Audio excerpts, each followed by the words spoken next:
12장 3절부터 11절까지 말씀을 가지고 오늘 한 주 더 공부하겠습니다.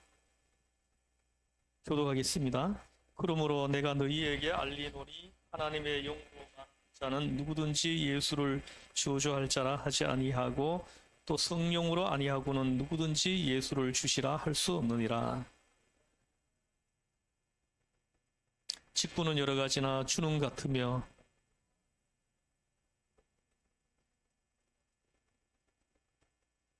각 사람에게 성령을 나타내심은 유익하게 하려 하심이라.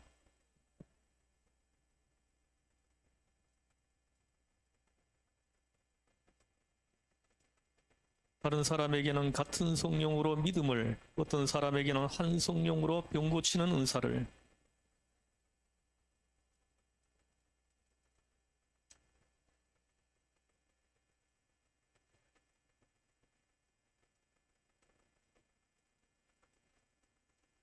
이 모든 일은 같은 한 성령이 행하사 그의 뜻대로 각 사람에게 나누어 주시는 것이니라. 아멘. 할렐루야. 예. 3절 말씀을 보십시오. 그러므로 내가 너희에게 알리노니 하나님의 영으로 말하는 자는, 이거 중요합니다. 하나님의 영으로 말하는 자는 누구든지 예수를 저주할 자라 하지 아니하고 또 성령으로 아니하고는 누구든지 예수를 주시라 할 수 없느니라. 아멘. 오늘은 먼저 3절 말씀을 좀 풀면서 같이 은혜 받기를 바랍니다. 3절 말씀은 12절에서 사실 가장 중요한 요절이라고 할 수 있습니다. 이 성령이 우리에게 올 때에 우리가 신앙을 비로소 고백하게 되죠. 성령의 임재, 성령의 함께하심을 체험하지 않고서는 우리가 예수를 주시라 이렇게 신앙 고백을 할 수가 없습니다. 이 바른 신앙을 우리가 고백하기 위해 가지고는 반드시 성령을 받는 체험을 해야 된다 합니다.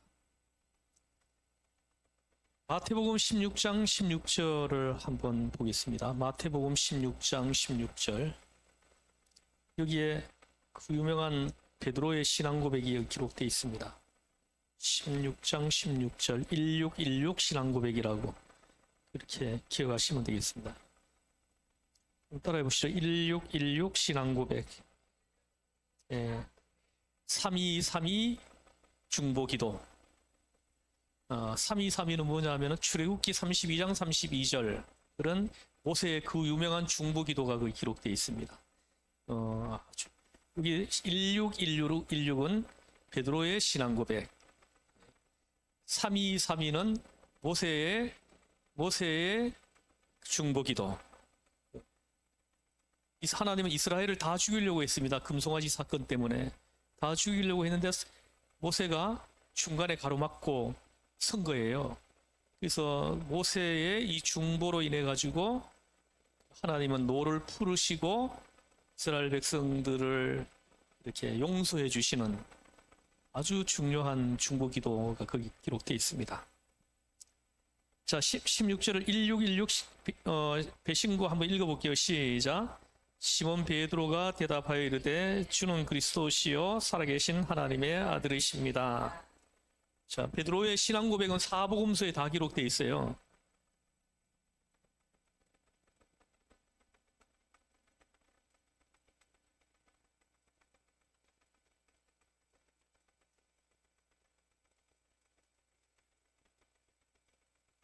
여기에 베드로의 신앙 고백이 기록되어 있는 출처입니다. 한번 따라해보죠. 16896 배신고 896. 예, 그렇게 외우면 쉬워요. 배신고 896. 배신고 896. 그 베드로 신앙 고백이 어디 나오냐?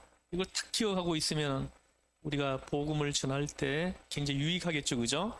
그 어디 나오지? 그 말씀은 알고 있는데 그 말씀이 어디 있는지, 어디 기록되어 있는지를 잘 몰라가 생각이 안 나니까 이렇게 복음을 전할 때 힘이 약화됩니다. 그래서 그 출처를 하나하나 기억하고 있으면은 말씀을 전할 때 힘이 배가 돼요.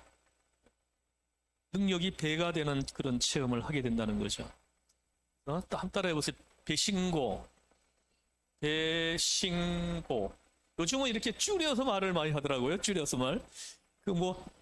제가 요셉국제학교 성탄 축제를 잠깐 갔다 왔는데 거기서 투스타를 만났습니다. 투스타가 와가지고 거기서 이제 그 축사를 해줬는데 그 서정열 장군입니다.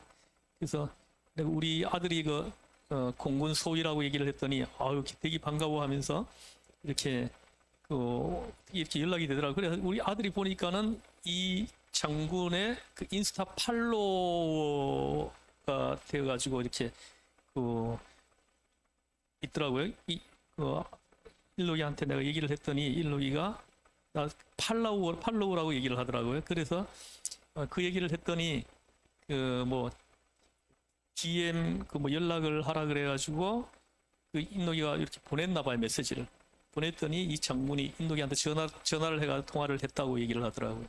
근데 그분이 그분의 이제 뭐냐면은 그분이 이렇게 뭐라고 해야 되나? 하여튼 이분의 별명이 뭐냐면요, 절절포야. 절절포. 혹시 들어봤죠? 굉장히 유명한 분이에요. 이분이 사단장까지 하고 지금은 이렇게 퇴역을 했어요. 퇴역을 했는데 퇴역하고 난 다음에 더 왕성하게 지금 이렇게 복음 사역을 위해 가지고 지금 활동하고 있는 분이에요. 지금 근데 이분이 별명하면은 절절포 하면은 절절포 치면 엄청나게 뜰 거예요, 아마요, 인터넷에. 절절포가 뭐냐 하면요, 절대 포기하지 않는다. 이거의 줄임말이야. 이거를 줄임말이 절절포야. 그분은 여기다가 절절포 딱 달고 다니시더라고요.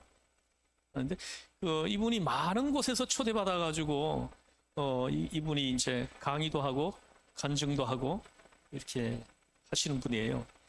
그래서 절절포, 절대 포기하지 않는다. 우리 한번 해볼까요? 절대 포기하지 않는다. 이거 가지고 수없이 많은 강의를 했어요, 이분이. 그래서 그래서 그걸 줄임말이 절절포다. 이렇게 하는데, 요거 배신고, 베드로 신앙 고백 줄임말이 배신고, 이렇게.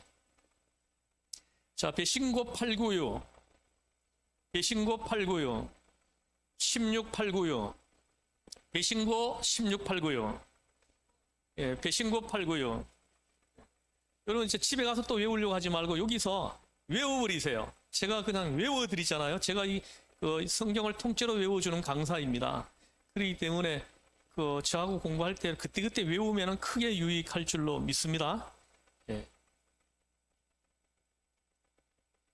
자, 베드로 신앙 고백 한번 해보죠. 시작. 주는 그리스도시요 살아계신 하나님의 아들이십니다.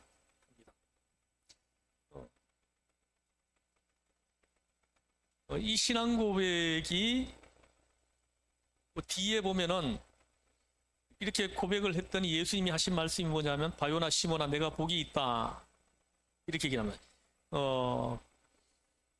이를 너에게 알게 하니는 혈육이 아니고 하늘에 계신 너희 아버지시니라 이렇게 말씀합니다.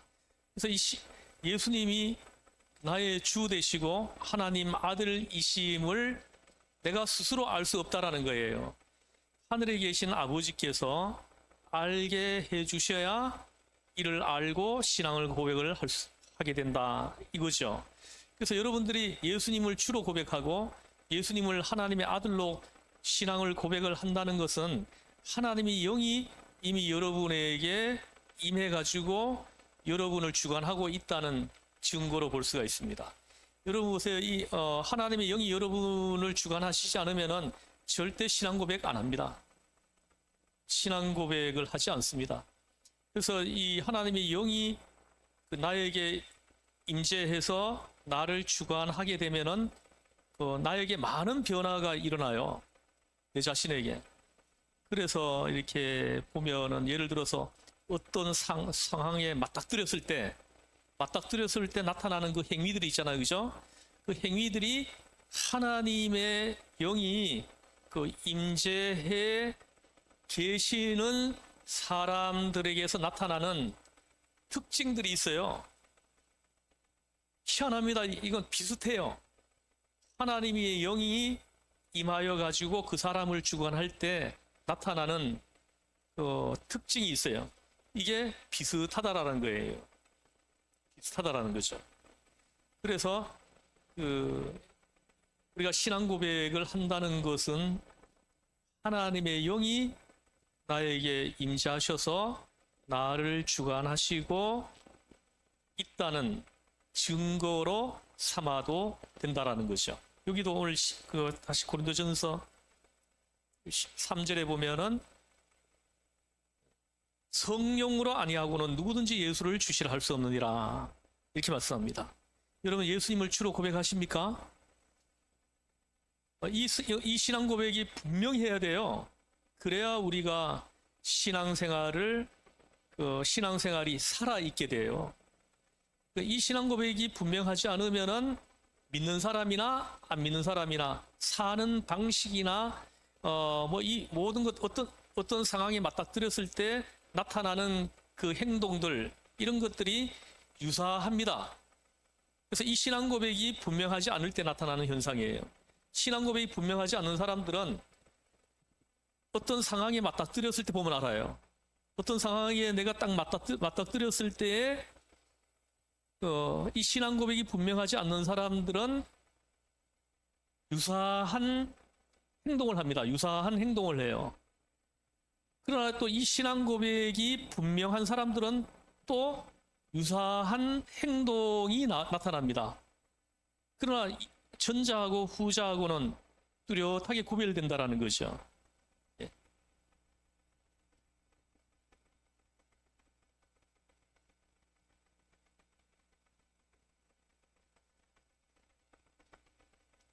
그래서 주는 그리스도시요 살아계신 하나님의 아들입니다 하는 고백, 이 지식, 이 고백적 신앙은 바로 성령이 우리에게 주시는 것이다 하고 말씀을 합니다.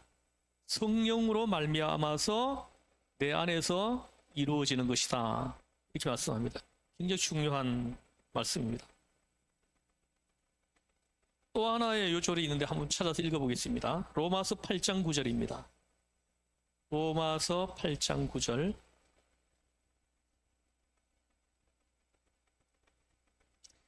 로마서 8장 9절 찾으셨으면 한번 함께 큰 목소리로 또박또박 읽어보겠습니다. 시작. 만일 너희 속에 하나님의 영이 거하시면 너희가 육신에 있지 아니하고 영에 있나니 누구든지 그리스도의 영이 없으면 그리스도의 사람이 아니라. 아멘. 보십시오. 만일 너희 속에 하나님의 영이 거하시면 너희가 육신에 있지 아니하고 영에 있나니. 다시 말씀드리면은 하나님의 영이 내 안에 임재하여 계시면은 육신에 있지 아니한다는 거죠. 다시 말하면 육신의 사람들과 같은 유사한 행동을 보이지 않는다라는 거예요. 그래서 하나님의 영이 임하여 있는 사람들에게 나타나는 그 특징이 있어요. 그 특징이 이 사람들에게 나타난다라는 거죠. 하나님의 영이 거하시면 너희가 육신에 있지 아니하고 영에 있나니 이렇게 말씀하는 거예요. 그래서 여러분 보세요. 우리가 가끔씩 이렇게 보면 살다가 보면 허물을 드러낼 때가 있어요. 허물이 막 보일 때도 있고 흠이 생기기도 하고 해요. 근데 하나님이 영이 거하여 있는 성도들은 그때 보이는 행동이 유사하다라는 거예요. 여러분들 예를 들어서 여러분들이 하나님이 기뻐하시지 않는 어떤 이제 그 행동을 했을 때 여러분들에게 어떤 이제 그 행위가 나타납니까? 이게 나타나요? 예를 들어서 내가 이제 그 뭐 사람들 대인 관계를 하다가 보니까 나 뭐 막 부풀려서 얘기할 때도 있잖아요. 막 부풀려서 얘기하고 뭐 자랑도 하고 하잖아요, 그죠? 그러다 보면 거짓말도 섞어서 하게 되는 거잖아요, 그죠? 한 번도 안 해보신 것처럼 제가 그런 체험이 뭐 여러 차례 그 저에게도 있었기 때문에 내가 이 고백적 지금 지금 말씀을 드리는 거예요. 저도 개인적인 그런 체험이 있었기 때문에 고백적 지금 간증을 하는 거예요. 그래서 이 대인 관계를 하다가 보면은 자기도 모르게 자꾸 부풀려서 말하는 경향이 있잖아요, 그죠? 부풀려서. 그래서 또 다른 사람한테 또 이렇게 좀 꼴리지 않으려고 또 이렇게 뭐 자랑질을 좀 많이 하고 또 그렇잖아요, 그죠? 그럴 때 아니에요? 주여. 저는 나도 모르게 있잖아요. 나도 모르게 막 부풀려서 말을 할 때가 있더라고요. 예? 저 혼자만 그렇다는 것이요. 예? 전부 다 여기 의인들만 모여 있나 봐요. 예. 그래서 그럴 때 있잖아요. 그럴 때 하나님의 영이 거하시는 사람과 거하시지 않는 사람들이 보이는 행동이 구별된다라는 거예요. 구별된다는 거죠. 보세요. 이 가인과 아벨 사례를 가지고 본다 그러면은 하나님이 아벨의 제사는 받고 가인의 제사는 안 받으셨죠, 그죠? 이럴 때 하나님이 영이 거하여 있는 사람들 같으면은 어떤 행동으로 나타날까요? 거기서 하나님이 내 제사를 받지 않은 거에 대해 가지고 하나님 앞에 엎드려서 하나님 기뻐하시지 않는 것이 무엇이 있는지를 이렇게 살피겠죠, 그죠? 살피는 거예요. 왜 하나님은 내 제사를 안 받으셨지? 내가 회개하지 않는 죄가 있나? 이렇게 생각하면서 회개하지 않는 죄가 있는지를 기도하는 가운데 성령님께서 또 올려달라고 이렇게 기도하고 또 올려주시면은 그걸 붙들고 하나님 앞에 회개하는 기도를 하겠죠, 그죠? 이 하나님이 거하는 사람들에게서 그 상황에 맞닥뜨리면 나타나는 특징들이에요. 그러나 하나님이 거하시지 않는 사람들은 가인과 같은 행동을 보인다는 거죠. 하나님이 자기 제사를 받지 않는 거에 대해 가지고 인정을 하지 않는 거죠, 그죠? 인정을 하지 않고 도리어 화를 내고요. 화를 내고 그게 또 더 나가가지고는 동생을 죽이는 데까지 가버렸어요. 이게 하나님의 영이 거하는 사람과 거하지 않는 사람들에게 사람들이 어떤 상황에 맞닥뜨렸을 때 이렇게 구별되어 나타나는 행동들이라는 것이죠. 여러분들도 뭐 예를 들어서 뭐 이렇게 대인 관계를 할 때 내가 좀 내가 지지 않으려고 내가 좀 부풀려 가지고 얘기를 좀 했다만 칩시다.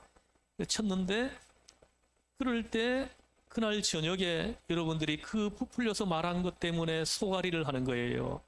소가리를 하고 내가 이거밖에 안 되나, 내 신앙과 믿음이 이거밖에 안 되나 하면서 아파하고 고민하고 하나님 앞에 하나님 제가 오늘 부풀려서 사람을 속였습니다.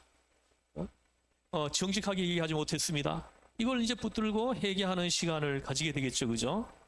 하나님의 영이 거하여 있는 사람들은 반드시 그렇게 됩니다. 근데 하나님의 영이 거하여 있지 않은 사람들은 그게 죄인 줄도 몰라요. 죄인 줄도 모르고 그냥 그걸 반복한다라는 거죠.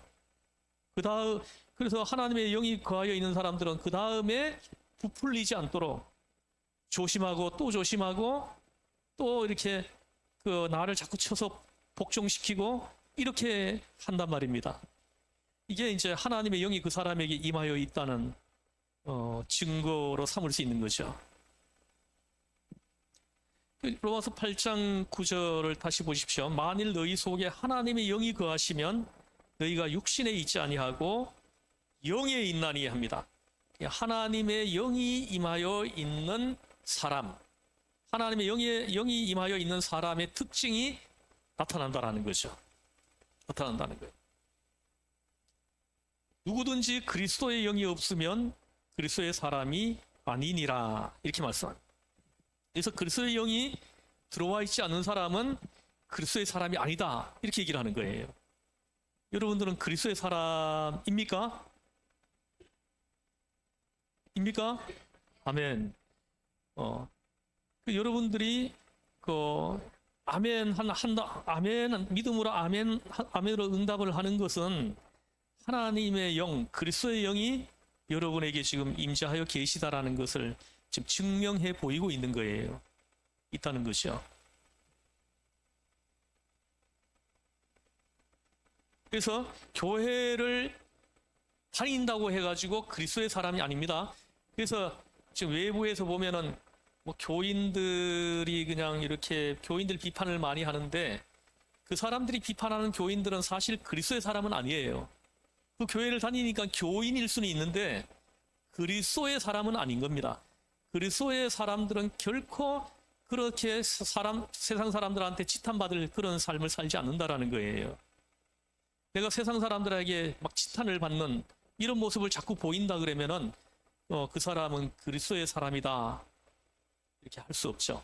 하나님의 영이 그리스도의 영이 그에게 임하여 있다 그러면은 그런 행동을 반복해서 하지 않죠. 정말로 이렇게 자기도 모르게 이렇게 실수 차원에서 그런 허물을 드러내 보일 때가 있긴 하지만은 그걸로 인해 가지고 아파하고 하나님 앞에 회개하는 시간을 가진다는 거예요. 그래가지고 다시 그게 그런 것이 반복되지 않도록 그렇게 한다라는 거죠. 이게 그리스도의 사람이라는 증거라는 거죠. 내가 이런 거짓말을 합니다. 아마 교인들 중에 제일 많이 짓는 죄가 제가 이렇게 짐작하기로는 거짓말이라는 죄일 것 같아요. 거짓말을 너무 많이 합니다. 안 해도 될 거짓말을 막 이렇게 많이 하잖아요. 이게 습관처럼 몸에 배어 있는 이런 이제 오늘날 교인들이 많다라는 거예요. 그런 사람들은 그리스도의 영이 들어와 있지 않다 이렇게 볼 수밖에 없어요. 계속 그걸 반복한다면은 사람이 이렇게 한두 번 그런 허물을 드러내 보일 수 있는데 그리스도의 영이 임하여 있는 사람들은 그런 모습을 보였다 그러면 그것 때문에 아파합니다. 아파하고 또 엎드려서 눈물을 글썽글썽하면서 하나님 제가 오늘 이렇게 부풀렸어요. 정직하지 못했습니다. 제가 오늘 이런 거짓말을 했어요. 하나님 제가 정직하지 못했습니다. 저를 용서해 주세요. 이렇게 기도하는 시간을 주님 앞에 엎드려서 가진다라는 것이죠. 이 그리스도의 사람들의 특징이에요. 말씀의 성령의 역사가 내 마음속에 역사할 때 그때부터 교인인 거예요. 참 교인이 되는 겁니다. 그때부터 온전한 교인이 되는 것입니다. 이 말씀의 성령의 역사가 내 마음속에서 역사할 때, 내 안에서 역사할 때, 이게 뭡니까? 이 역사할 때 이게 뭐예요? 아까 방금 얘기했듯이 내가 얘를 부풀려서 얘기를 했을 때 내 안에 하나님의 영이 내 안에 임하셔서 나를 자꾸 만지시는 거예요. 터치하고 만지는 거죠. 그래서 회개하는 거죠. 엎드려서 이게 역사합니다. 예? 말씀의 성령의 역사가 내 마음속에서 지금 일어나고 있는 거예요. 일어나고 있는 거죠. 근데 그걸 죄의식도 느끼지 않고 죄로 여기지도 않고 그냥 이렇게 막 계속 지나가 버린다 그러면은 나중에는 이게 이 사람의 그 마음이 화인을 맞은 사람처럼 되는 거예요. 회개가 안 됩니다. 그 사람은 회개가 안 나와요. 화인을 맞으면 그래요. 양심의 화인을 맞으면. 그래서 우리가 있잖아, 예수님을 주로 고백하고 신앙 고백을 하고 우리가 제사 안 받고 구원받고 하나님의 자녀가 신분이 자녀로 바뀌었습니다. 그럼에도 불구하고 우리가 죄를 짓는단 말이죠. 이게 저의 고통이에요. 저는 목사가 되면 죄를 전혀 안 지을 줄 알았어요. 근데 제가 목사가 되어 보니까 목사가 되어서도 죄를 짓더라고요. 그래서 이게 저의 고통입니다. 고통스러움이고 통증이에요. 이것 때문에 움켜집니다. 막 그 통증의 고통으로 인해 가지고 움켜지고 이렇게 아파하는 이런 시간이 참 많이 있어요. 참 많이 있습니다. 그래서 우리가 그 신앙 고백을 하고 죄 용서함을 받고 구원을 받고 하나님의 자녀로 신분이 바뀌었음에도 불구하고 우리가 죄를 짓는단 말이죠. 근데 이것이 이제 오늘날 우리 그리스도의 사람들에게는 통증이고 고통이에요. 그래서 근데 이 죄를 짓는다 그래가지고 구원을 상실하는 건 아닙니다. 제가 전에도 한번 언급해드렸지만은 요한일서 5장을 한번 보시면 요한일서 5장을 한번 펴보실래요?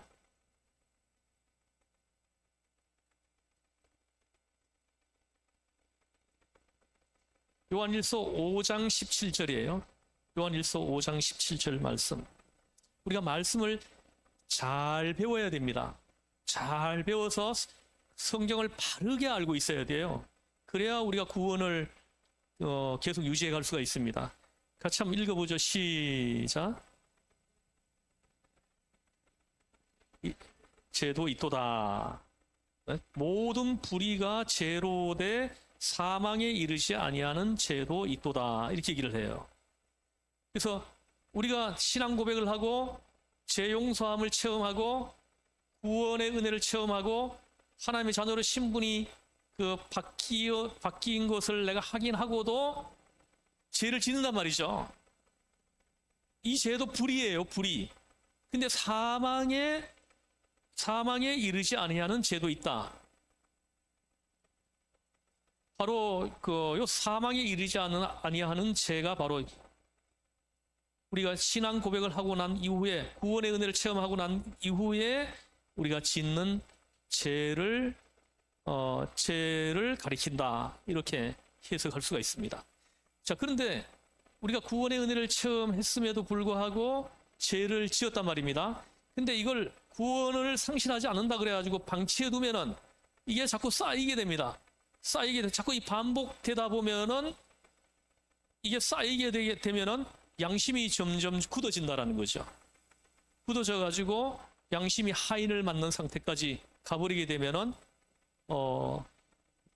신앙 고백을 함으로 인해 가지고 얻은 그 구원을 잃어버릴 수도 있다. 잃어버릴 수도 있다라는 거죠. 그게 이제 예수님의 비유에서 나타나잖아요. 예수님의 그 비유도 보면 그물 비유. 그리고 또 뭡니까? 또 그물 비유하고 또 뭐가 있습니까? 같은 유사.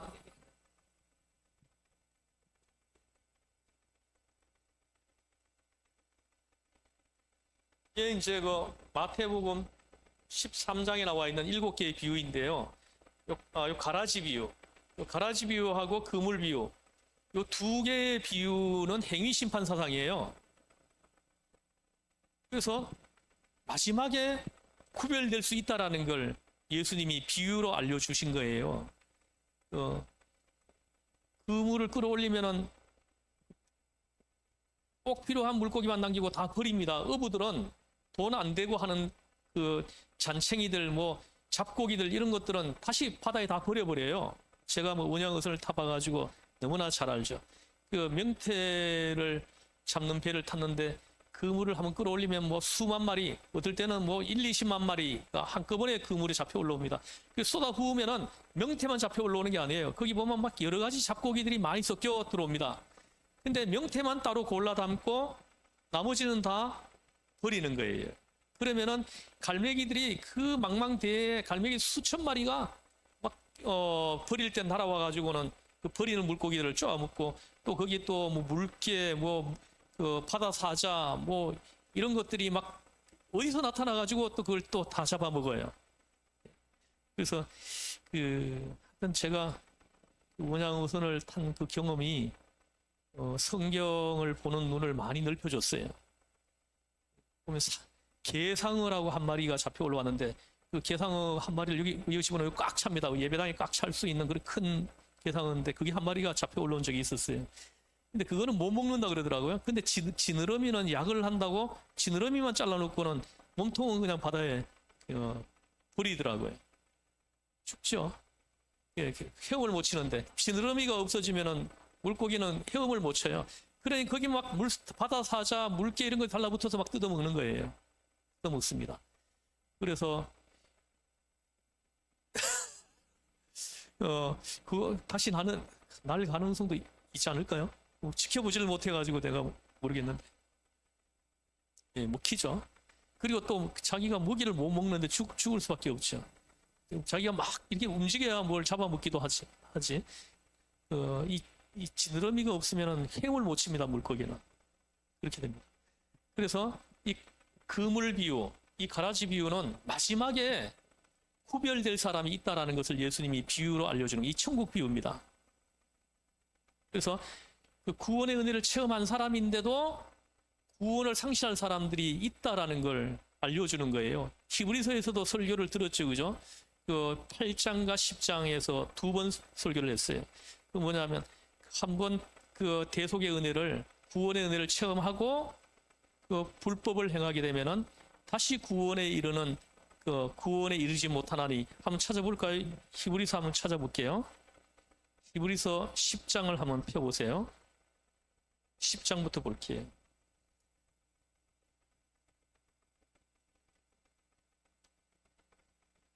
26절입니다. 10장 26절. 같이 한번 읽어보죠. 시작. 우리가 진리를 아는 지식을 받은 후 짐짓 죄를 범한 즉 다시 속지 않은 제사가 없고 합니다. 보세요. 우리가 진리를 아는 지식을 받은 후, 이 말이 뭡니까? 우리가 대속의 은혜를 체험한 거죠. 구원의 은혜를 체험한 거예요. 내 신분이 하나님의 자녀로 바뀌었다라는 것을 이렇게 인지한 사람들이에요. 이런 사람들이 짐짓 죄를 범한 즉 다시 속지 않은 제사가 없고 이렇게 얘기를 합니다. 또 8장도 한번 보실래요? 8장을 보시면 어디냐 하면은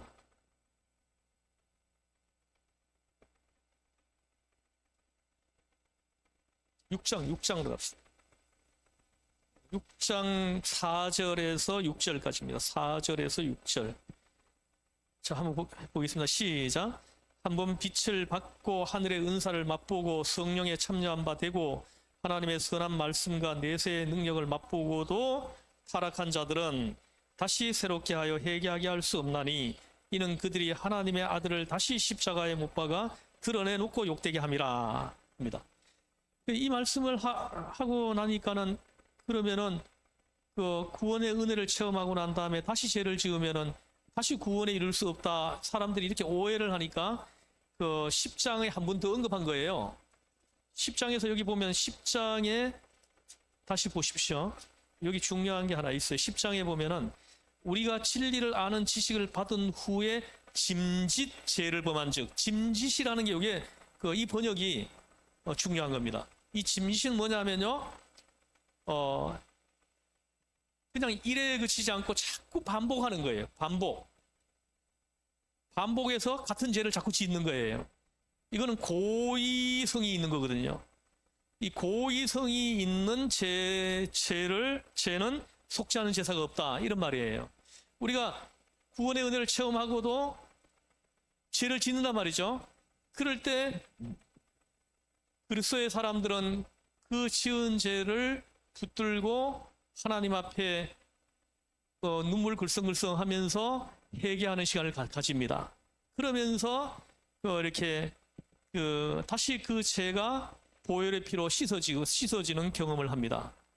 근데 이걸 방치하고 또 계속 같은 죄를 자꾸 반복한단 말입니다. 이거는 뭐냐 하면 고의성이 있는 겁니다. 이 고의적으로 짓는 죄를 가리키는 거예요, 여기서는요. 내가 이걸, 내가 이 지으면 안 된다라는 걸 알면서도 자꾸 짓는 거예요. 한 번 하는 게 아니라 반복해서 하는 거예요. 이런 사람들은, 다시 회개에 이를 수 없다. 이렇게 얘기를 하는 거예요. 10장 26절에요. 예. 10장 26절. 그러나 이거는 있잖아요. 이것은 구원의 은혜를 체험하고 난 다음에 죄를 지어서는 안 된다. 이 말 아니에요. 죄를 지을 수 있지만은 죄를 짓고 난 다음에 보이는 행동이 중요하다는 거예요. 이 방치하는 사람, 그리고 그걸 붙들고 하나님 앞에 회개하는 사람, 이렇게 전혀 다르게 나타난다는 것이죠. 근데 이걸 방치하고 그대로 계속 놔둬버리면은 이게 자꾸 죄가 이게 커집니다. 커지면서 점점 담대해져요. 자꾸 점점 큰 죄를 짓게 된다는 거죠. 그렇게 하다 보면은 결국은 구원에 이르지 못한다는 거죠. 조그마한 죄를 지어도 그 죄를 붙들고 씨름하는 시간이 있어야 됩니다. 우리가 예수 이름으로 씨름해야 돼. 예수님의 십자가의 보혈의 피로 씨름해야 된다는 거죠. 그럴 때 보혈의 피로 다시 씻음을 받고 정결하게 되는 시간이 있어야 된다는 거예요. 이게 이제 그 신학적으로는 성화 과정이라고 합니다. 성화.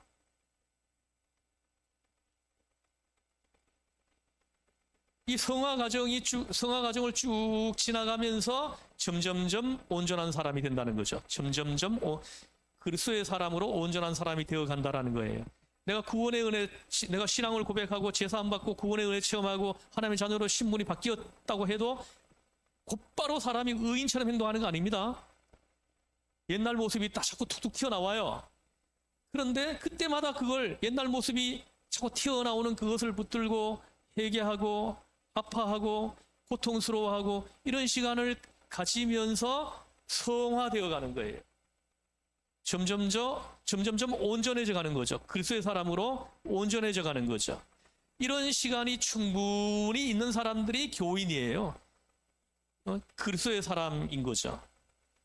이런 사람들을 놓고 말을 해야 되지, 이런 체험이 없는 사람들을 교회 다닌다고 그래가지고 그 사람을 교인이라고 해가지고 그 판단을 하면은 교회가 나쁜 교회가 돼버리는 거예요. 사실 교회 다닌다 그래가지고 그 사람들이 그리스도의 사람은 아니라는 걸 얘기하는 겁니다. 여기서는 그렇게 분명히 얘기하는 거예요. 성령으로 아니하고는 누구든지 예수를 주시라 할 수 없느니라. 하나님의 성령이 임하여서 그를 주관하고 있는 사람이 그리스도의 사람이라는 거예요. 이 사람들은요, 어떤 상황에 맞닥뜨렸을 때 나타나는 그 행동이 거의 대부분이 유사해요. 바로 그걸 붙들고 회개합니다. 회개하고 아파합니다. 그러면서 점점 온전해져 가는 거예요.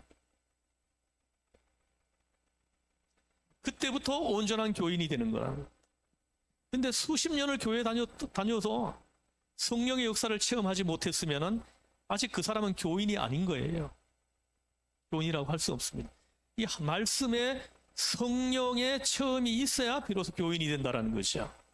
그때부터 이 사람은 성령에 의해서 이끌림을 받게 되는 거예요. 성령의 이끌어 주심에 순종하면서 나간다는 것이죠.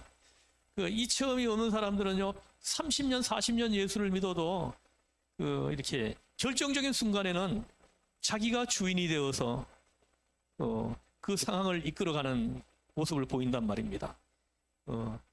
그리스도의 이끔에 순종해서 나아가는 것이 아니고요.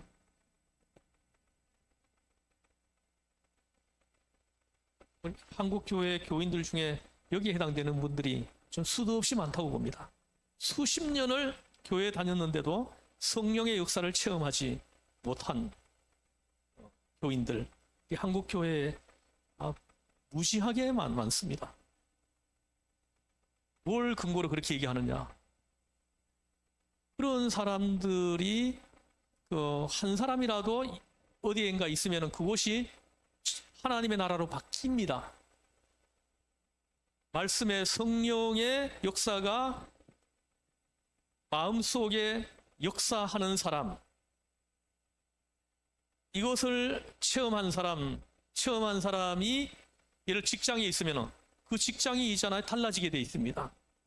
그것을 하나님의 나라로 만들어 버리는 거예요. 근데 그게 안 되잖아요. 어떤 분 얘기를 들어보니까 어느 직장에 10년 넘게 그 직장에서 직장생활을 했는데 이 사람이 예수 믿는 사람이라는 것을 직장 동료들이 아는 사람이 한 명도 없었다 그래요. 한 명도 없었다라는. 철저하게 숨기고, 요즘 보세요. 동성애 하는 사람도 커밍아웃을 하는데 예수 믿는 사람이 직장에서 나는 예수 믿는 사람이다 이 커밍아웃을 못한다라는 거예요. 이게 지금 오늘날 한국 교회 교인들의 현실이라는 거예요.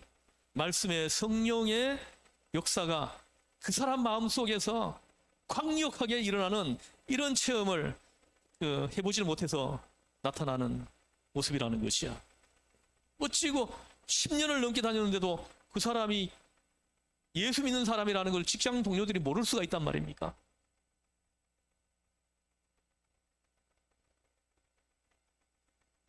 모든 걸 다 타협하며 살았다는 거예요. 그리스도의 사람의 정체성을 우리 그 큰아들이 아까 그 서정열 장군을 굉장히 존경한다 그러더라고요. 그 구체적으로 존경하는 부분이 어떤 부분이냐 하고 물어봤더니 그분이 사단장이 될 때까지 술을 입에 안 댔대요. 그리고 이분이 군대에 가가지고 예수님을 영접했대요. 그래서 군성교를 굉장히 중요하게 생각하더라고요. 군대 가기 전에는 예수님을 안 믿었대요. 근데 군대 생활을 하면서 군대 교회, 군교회 목사님의 설교를 들을 기회가 있어 듣다가 예수님 영접한 거예요. 그때부터 이 사람이 술을 끊고 다 끊었다는 거죠. 담배도 끊고. 그리고는 별을 달 때까지 술을 입에 안 댔다는 거예요. 근데 우리 아들이 얘기하더라고요. 그게 어떻게 가능하냐 이거예요. 군인이 별을 달 때까지 술을 입에 안 대는 게 이건 불가능에 가깝다라는 거죠. 근데 그것을 가능케 한 사람이라는 거, 이 부분을 존경하더라고요. 자기는 아직까지 뭐 소위에 불과한데도 술을 먹을 기회가 자꾸 생긴다는 거예요. 참 그게 술잔을 안 맞는다라는 것이 이게 보통 어려운 일이 아니라는 거예요.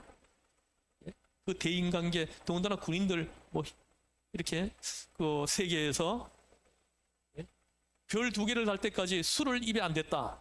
그리고는 별 2개 다는 데까지 갔다라는 거. 이 부분을 존경한다고 얘기를 하더라고요.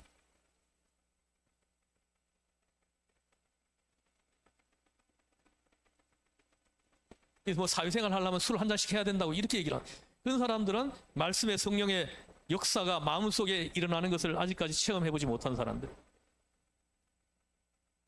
대인관계를 위해 가지고 그리스도의 사람의 정체성을 그냥 한순간에 그냥 내던져 버리는 이런 사람들을 하나님 기뻐하시겠습니까?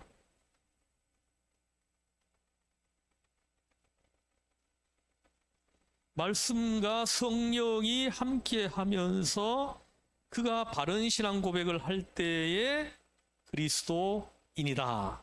이걸 잘 알아야 됩니다. 말씀과 성령이 함께 하면서 그가 바른 신앙 고백을 할 때, 말씀과 성령에 의해서 그가 바른 신앙 고백을 할 때, 그때 비로소 그 사람은 그리스도인이다. 이렇게. 최초로 그리스도인이라고 칭함을 받은 교회가 어느 교회인지 혹시 기억합니까? 예? 예, 안디옥 교회입니다. 그 사도행전 11장에 보면 자기들이 서로 뭐 자기들끼리 이제 그리스도인이다 이렇게 한 게 아니고요. 안 믿는 사람들, 불신자들이 믿는 그 안디옥 교회 공동체 지체들을 가리켜 가지고 저 사람들은 그리스도인이다 이렇게 호칭하기 시작했다는 거예요. 이거 뭘 의미하는 거예요? 불신자들하고 그 삶이 뚜렷하게 구별됐다는 거죠. 구별됐다라는 거예요. 우리 그 한국 교회도 그 한국 교회 백년사 읽어보면은 우리 한국 교회 초대 교회 때 보면은 이 삶이 불신자들하고 믿는 사람들하고 삶이 뚜렷하게 구별됐다라는 거예요.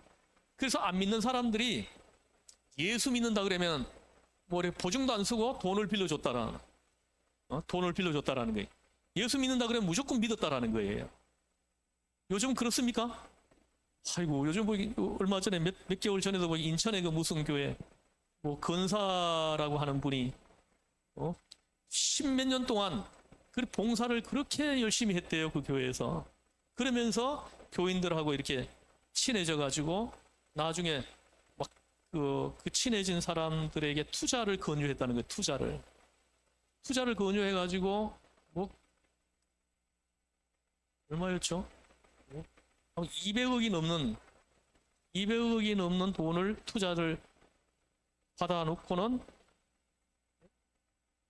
없어져 버린 거예요. 그래가지고 그 교인 하면 안 믿습니다. 권사님이라고 해도 안 믿고, 장로님이라고 해도 안 믿고, 목사라고 해도 안 믿어요. 지금 이렇게 됐답니다. 이게 말씀의 성령의 역사가 그 마음에 강력하게 일어나는 이런 체험을 가진 사람들로 구성되어 있지 않기 때문이라는 것이죠. 그래서 저는 우리 교회에 뭐 이렇게 가끔씩 얘기를 합니다. 절대로 교인 간에는 금전거래 하지 말라고. 그리고 그 돈을 줄 수는 있지만은 빌려주진 말라. 정말 사람이 죽는 처지에 놓였다 그러면은 우리가 서로 도와야 되잖아요. 그죠? 그럴 땐 그냥 주라는 거죠. 빌려주지 말라는 거예요. 그리고 그 절대로 교인들 간에 계를 하지 말라고 저는 권면을 합니다. 계하지 말라고. 어느 교회 뭐 장로님 부인 권사님이 계를 하는데 그 교인들을 막 거의 대부분이 막 계에 가입을 시켜가지고 하다가 그냥 이 사람이 그냥 날라버렸어. 그래가지고 교회가 그 한 600명 모이는 교회가 시험이 들어가지고 하여튼 별일이 다 일어나고 있다는 거죠. 이게 오늘날 한국 교회의 현실이에요. 안 믿습니다. 세상 사람들이 안 믿어요. 제가 어릴 때만 해도 교회 다닌다 그러면 사람들이 다 신뢰하고 믿었어요. 내가 어릴 때만 해도 그랬어요. 불과 한 40년, 50년 사이에 이 한국 교회가 이렇게 그냥 뺀질뺀질해지고 타락하고 이렇게 불결해질 수가 있단 말이에요. 말씀과 성령이 함께하면서 그가 바른 신앙을 고백할 때 그리스도인이다. 이렇게 말씀하는 겁니다. 비로소 그 사람을 그리스도의 사람이다. 이렇게 호칭한다는 거예요. 이 역사를 체험한 사람들을 그리스도의 사람이다. 이렇게 호칭한다는 거예요. 그럼 이걸 체험한 걸 어떻게 아느냐? 아까 얘기했잖아요. 그죠? 이런 사람들에게 나타나는 특징이 있어요. 예를 들어서 나도 모르게 무의식적으로 죄를 범했다고 칩시다. 그럴 때 이 말씀의 성령의 역사가 마음속에 일어나는 경험을 한 사람들은 전부 다 그걸 붙잡고 회개한단 말입니다. 회개하고 용서해 주세요. 용서해 주세요. 제가 오늘 주님의 이름을 더럽혔습니다. 용서해 주세요. 한다는 것이죠. 여러분 명심하여야 합니다. 오늘 말씀도 보십시오. 성령의 역사가 아니고는 예수를 주시라 할 수 없다. 이렇게 얘기합니다. 성령의 역사가 내 안에서 막 일어날 때 예수를 주로 고백한다는 거예요. 주로 고백하고 그리고 하나님의 아들이심을 고백한다는 것이요. 근데 이걸 알게 하신 이가 누구예요? 하늘에 계신 아버지시니라. 말씀의 성령의 역사가 내 안에 일어날 때 하늘에 계신 아버지께서 이걸 알게 해준다라는 거예요. 알게 해주셔가지고 이걸 나도 모르게 믿음으로 고백한다는 것이죠. 이런 사람들이 그리스도의 사람이라는 거죠. 여기서 3절에 보면은 다시 보세요. 하나님의 영으로 말하는 자는 누구든지 예수를 저주할 자라 하지 아니하고 또 성령으로 아니하고는 누구든지 예수를 주시라 할 수 없느니라. 여기서 예수를 주시라고 주로 고백할 수 없다 할 때 여기서 이 주는 여호와입니다. 여호와. 그러니까 하나님이죠. 하나님입니다. 아도나이라고 합니다. 아도나이. 헬라 말로는 아도나이 이렇게 말을 합니다. 좀 다른 말로 하면은 예수님을 하나님으로 고백하는 것입니다. 나의 구주로 하나님으로 고백하는 것입니다. 그렇게 믿고 받아들이게 됩니다. 이는 성령의 역사가 아니고는 절대로 있을 수 없는 일이라는 거예요. 하나님의 성령의 역사가 내 안에 강력하게 일어날 때 예수님은 나의 주이십니다. 예수님은 그리스도이십니다. 예수님은 살아계신 하나님의 아들이십니다. 예수님이 십자가에 흘리신 그 보혈의 피로 내가 죄 씻음 받았습니다. 할렐루야. 이 고백을 한다는 것이죠. 가끔 우리는 내가 성령을 받은 것인가 안 받은 것인가, 이게 이제 좀 궁금해지고 막 이게 분별이 좀 안 될 때가 있죠. 그죠? 내가 정말 성령의 사람이냐, 내가 말씀의 성령의 그 역사가 내 마음에 일어나는 것을 처음 했는지 여부를 확인하고 싶은 거죠. 그죠? 그래서 어떤 사람이 이렇게, 나는 방언도 지금 하지 못하는데 내가 이 은혜를 처음 했을까요? 이렇게 묻는 사람도 있어요. 그리고 또 어떤 사람이 이렇게 얘기해요. 나는 언제 한 번도 예수님을, 꿈속에서도 예수님을 만나보지 못했는데 내가 이 은혜를 체험했을까요?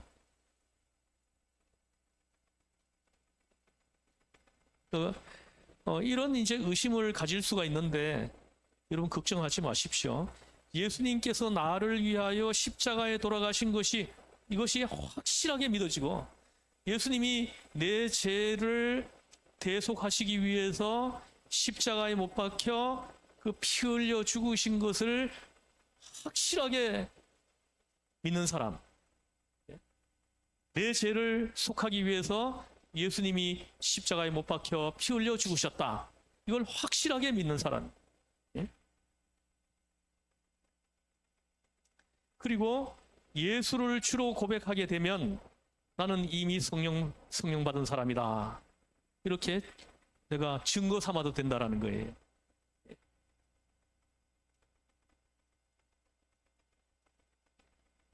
여러분, 예수님께서 나를 위하여 십자가에 돌아가신 것이 확실하게 믿어지십니까?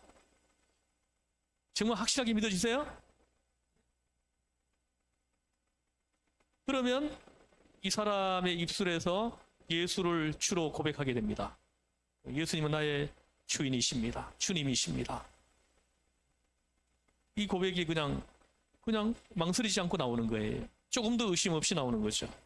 이 사람은 이제 이미 성령 받은 사람이라는, 이 사람은 성령 받은 사람이라는 것을 증거 삼을 수 있는 거예요.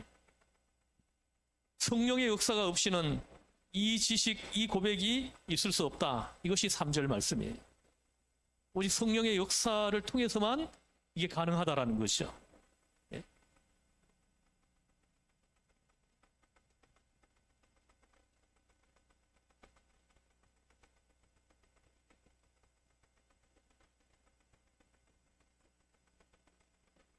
이제 그 다음 문제가 이제 은사 문제인데, 이건 지난주에 제가 했죠. 그죠? 이거 한번 다시 하고 오늘 마치도록 하겠습니다.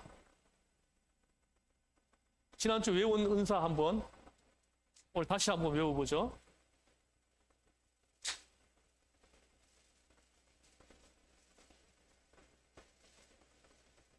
고린도전 고전 12장 은사.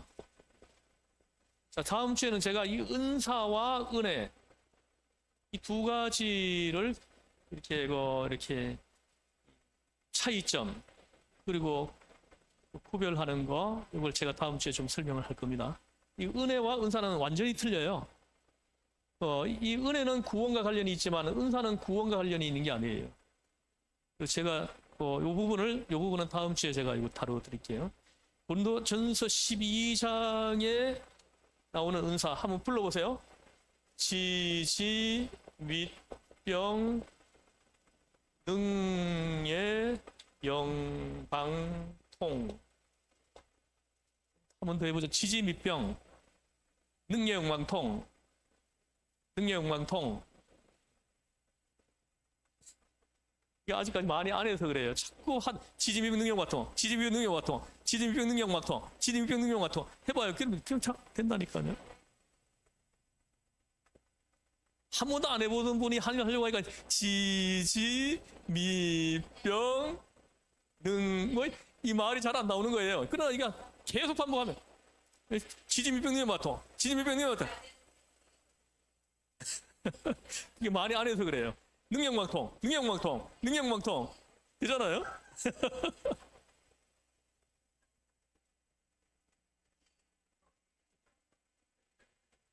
예?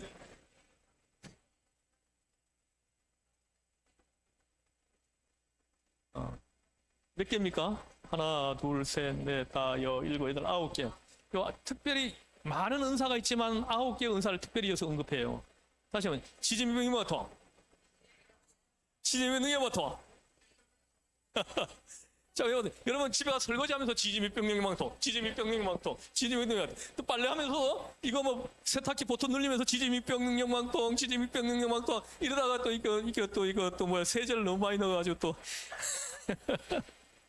자, 한 번만 더 해볼게요. 지지밑병 능영광통. 최대한 빠르게 해야 돼요. 지지밑병 능영광통, 지지밑병 능영광통. 그 다음에 로마서 12장의 은사. 예?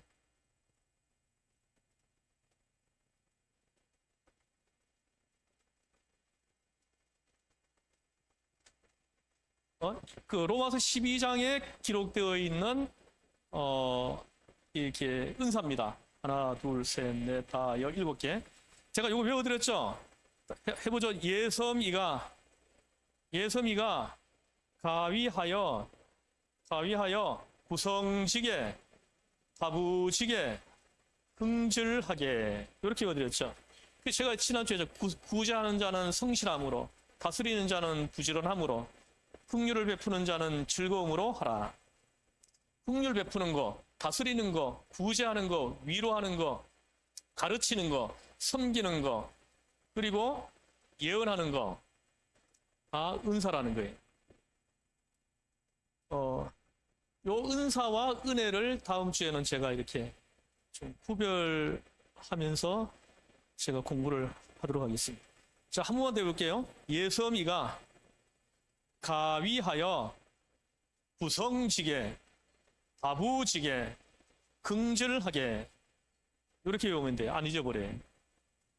다스리는 자는 부지런해야 됩니다. 다스리는 자가 게으르면요, 이게 그 밑에 사람들 다 죽어납니다. 자기는 꼼짝도 안 하고 밑에 사람 지시만 해버리고. 위로하는 것도 은사예요. 어떤 사람은 정말 위로를 잘하는 분이 있어요. 그분이 한마디만 하면 눈물을 걸썽걸썽 흘려요. 어떤 사람은 위로하러 갔다가 있잖아요.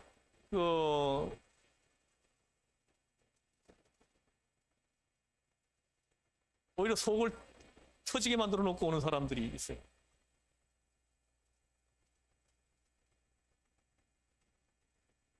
자, 한 번만 더 하고 마치겠습니다. 지지밑병 능영광통, 지지밑병 능영광통. 예섬이가 가위하여 구성지게, 다부지게, 긍질하게. 뭐요? 예언, 섬김. 제가 볼 때 여러분들 섬김의 은사를 다 받으신 것 같아요. 저는 주방팀 봉사할 때 가보면요. 나 진짜 이 세상에서 제일 예쁜 분들이 거기 우리 주방에 계시더라고요. 아침에 8시가 그 일찍 와가지고 우리 성도님들 밥 먹이려고 그렇게 이렇게 봉사하시는 거 보면은 세상에서 제일 예쁘신 분이 아니겠느냐.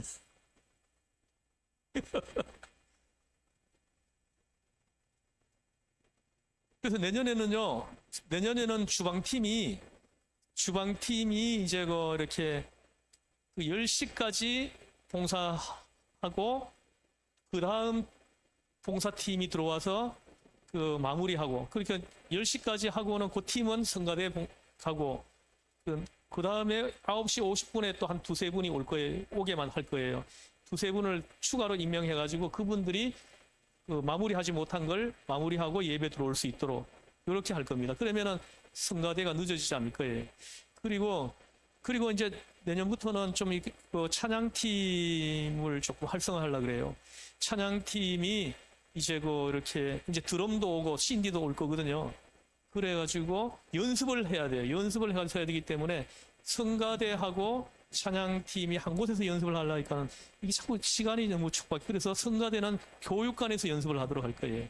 그리고 찬양팀과 성가대원들은 좀 구별해서 이렇게 할 겁니다. 그래서 찬양팀은 찬양팀, 그리고 이렇게 성가대는 성가대 이렇게 구별해가지고 봉사하도록, 그러면은 겹치지 않고 이렇게 되도록, 그러면은 찬양팀이 일찍 와가지고 여기서 연습하고 찬양하고, 성가대는 교육관에서 연습해가지고 40분에 예배당으로 들어올 수 있도록, 이렇게 해서 40분부터 찬양으로 예배가 시작할 수 있도록, 이렇게 찬양 예배로 이렇게 하나님 앞에 올려드릴 수 있도록 그렇게 좀 구상을 하고 있습니다. 기도하고 마치겠습니다. 하나님 아버지, 예수님이 나의 구주 되심과 하나님의 아들이심을 분명히 보여 알게 하시고 믿어지게 하시고 신앙으로 고백하게 하시니 하나님 감사합니다. 일평생 동안 이 신앙 고백이 흐려지지 않게 하시고 더욱더 선명하게 하셔서 주님 앞에 가는 날까지 이 신앙 고백을 가지고 어떤 상황에서도 믿음으로 승리하는 우리 모두 한 사람 한 사람이 되게 하여 주시옵소서. 우리를 지혜서 구원하신 예수님의 이름으로 기도드리옵나이다. 아멘. 하늘에 계신 우리 아버지, 아버지의 이름을 거룩하게 하시며 아버지의 나라가 오게 하시며 아버지의 뜻이 하늘에서와 같이 땅에서 이루어지게 하소서. 오늘 우리에게 일용할 양식을 주시고 우리가 우리에게 잘못한 사람을 용서하여 준 것 같이 우리 죄를 용서하여 주시고 우리 시험에 빠지지 않게 하시고 악에서 구하옵소서. 나라와 권능과 영광이 영원히 아버지의 것입니다. 아멘.